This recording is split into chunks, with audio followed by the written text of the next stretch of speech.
तिरुपतीच्या गर्दीत आईला वाऱ्यावर सोडून पळाला. संपत्तीसाठी मुलाने रचला कट. पण घरी येऊन दार उघडताच समोर उभ्या असलेल्या व्यक्तीला बघून सून आणि मुलाच्या पायाखालची जमीनच सरकली. पुण्यातील कोथरूडमध्ये राहणाऱ्या भागीरथीबाई, वयाची 70 ओलांडलेली पण मनाने अत्यंत खंबीर असलेली ही माऊली. नवरा वारल्यानंतर त्यांनी अत्यंत कष्टाने आपला मुलगा समीर याला इंजिनियर बनवले. कोथरूडमध्ये त्यांचा स्वतःच्या मालकीचा 2.5 कोटींचा एक शानदार फ्लॅट होता. समीरचे लग्न नेहासोबत झाले आणि घरातले वातावरण बदलले. नेहाला भागीरथीबाईंची अडचण वाटायची. तिला तो 2.5 कोटींचा फ्लॅट स्वतःच्या नावावर हवा होता. एके दिवशी समीरने अत्यंत प्रेमाने आईला म्हटले, आई, तू नेहमी म्हणायचीस ना की तुला तिरुपती बालाजीचे दर्शन घ्यायचे आहे. चल, या विकेंडला आपण तिघे गाडीने तिरुपतीला जाऊया. भागीरथीबाईंना खूप आनंद झाला, पण त्यांना माहीत नव्हते की या देवदर्शनामागे तिच्या पोटच्या गोळ्याने एक भयंकर षडयंत्र रचले होते. तिघेही तिरुपतीला पोहोचले. मंदिरात प्रचंड गर्दी होती. दर्शन रांगेत उभे राहण्यापूर्वी समीरने आईला एका खांबाजवळ बसवले आणि म्हणाला, आई, तू इथेच थांब. मी आणि नेहा फक्त प्रसादाचे लाडू आणि दर्शन पास घेऊन येतो. भागीरथीबाई एका छोट्या पिशवीसह तिथेच बसून राहिल्या. 1 तास झाला, 2 तास झाले, दुपारची संध्याकाळ झाली, पण समीर आणि नेहा परत आलेच नाहीत.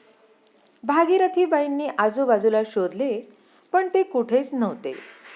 कारण समीर आणि नेहाने आईला त्या अनोळखी शहरात लाखो लोकांच्या गर्दीत कायमचे बेवारस सोडून दिले होते आणि ते स्वतः गाडीत बसून गुपचूप पुण्याकडे रवाना झाले होते. तो परतीचा प्रवास आणि लालची आनंद. पुण्याकडे परत येताना समीर आणि नेहा गाडीत हसत होते. अखेर सुटलो त्या म्हातारीच्या कटकटीतून, नेहा आनंदाने म्हणाली. आता तो कोथरूडचा फ्लॅट पूर्णपणे आपला. उद्याच मी इंटिरियर डिझायनरला बोलावते आणि घराचा लुक बदलून टाकते. आणि ती म्हातारी तिथेच तिरुपतीच्या रस्त्यावर भीक मागत बसेल. तिला मराठीशिवाय काहीच येत नाही. ती परत येऊच शकणार नाही. समीरही तिच्या सुरात सूर मिळवत हसत होता. स्वतःच्या आईला रस्त्यावर सोडून आल्याचा त्यांना कोणताही पश्चाताप नव्हता. दुसऱ्या दिवशी सकाळी समीर आणि नेहा पुण्यात त्यांच्या फ्लॅटवर पोहोचले. प्रवासाच्या थकव्यापेक्षा त्यांना नवीन मालक झाल्याचा गर्व जास्त होता. समीरने खिशातून चावी काढली आणि दरवाजाच्या कुलुपात घातली, पण चावी आत जातच नव्हती. कुलूप बदललेले होते. समीरने रागाने बेल वाजवली. कोण आतमध्ये घुसले माझ्या घरात?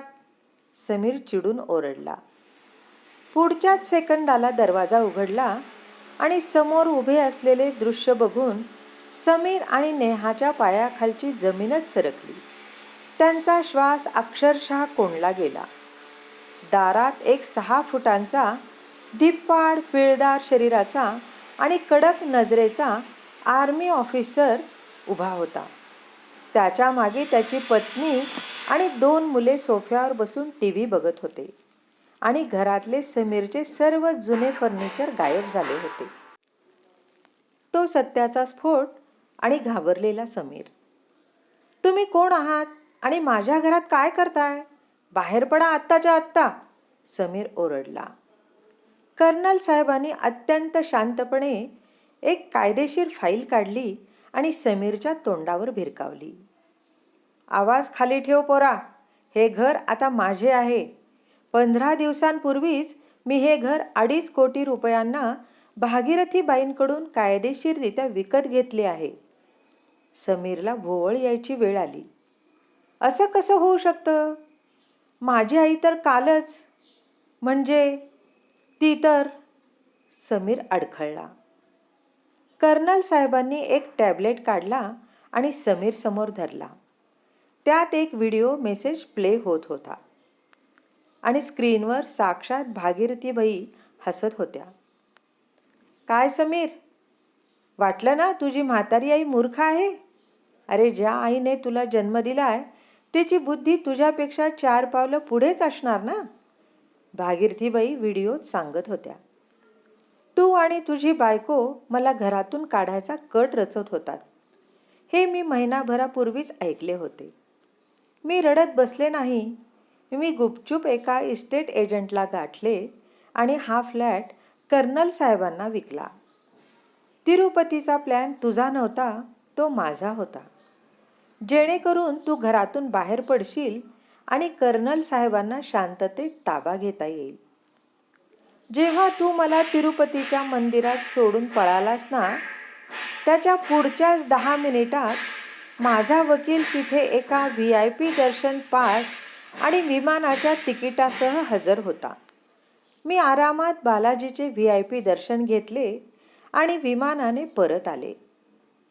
तू मला रस्त्यावर भिकारी बनवायला गेलास ना. आता ऐक, घराचे जे 2.5 कोटी आले त्यातील अर्धे पैसे देऊन मी एका पंचतारांकित सिनियर सिटीजन रिसॉर्टमध्ये माझ्या उर्वरित आयुष्यासाठी बुकिंग केले आहे आणि उरलेले पैसे माझ्या आजारपणासाठी फिक्स डिपॉझिट केले आहेत. आता तू आणि तुझी ती लालची बायको खुशाल रस्त्यावर राहा, कारण आता तुमच्याकडे ना घर आहे ना आई. तो व्हिडिओ संपला आणि समीरच्या हातातून टॅबलेट खाली पडला.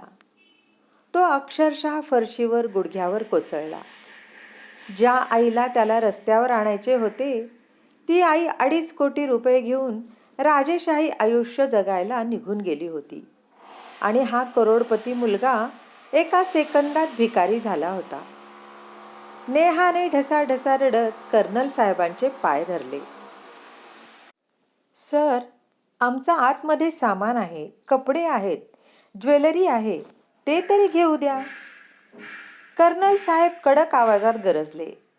तुमचे सर्व कपडे आणि सामान खाली वॉचमनच्या केबिनमध्ये कचऱ्यासारखे फेकून दिले आहे आणि ज्वेलरी भागीरथीबाईंनी स्वतःसोबत नेली आहे. आता इथून चालते व्हा, नाहीतर पोलिसांना बोलावून घुसखोरीच्या गुन्ह्यात जेलमध्ये टाकेन. कर्नल साहेबांनी समीरच्या तोंडावर जोरात दरवाजा लावून घेतला. समीर आणि नेहाकडे आता ना राहायला जागा होती ना डोक्यावर छप्पर. दुसऱ्याला खड्ड्यात ढकलणारे पती पत्नी स्वतःच्याच लालसेच्या जाळ्यात असे काही अडकले होते की आता त्यांना आयुष्यभर भाड्याच्या घरात कुत्र्यासारखे राहावे लागणार होते.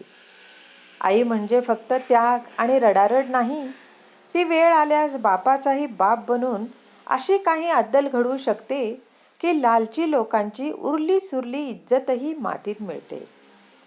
रसिक हो, ही कथा तुम्हाला आवडली असेल तर लाईक, शेअर, हाईप करा आणि अशाच नवनवीन कथा ऐकण्यासाठी चॅनलला सबस्क्राईब करा. लवकरच भेटूयात पुढील कथा घेऊन. जय श्रीराम.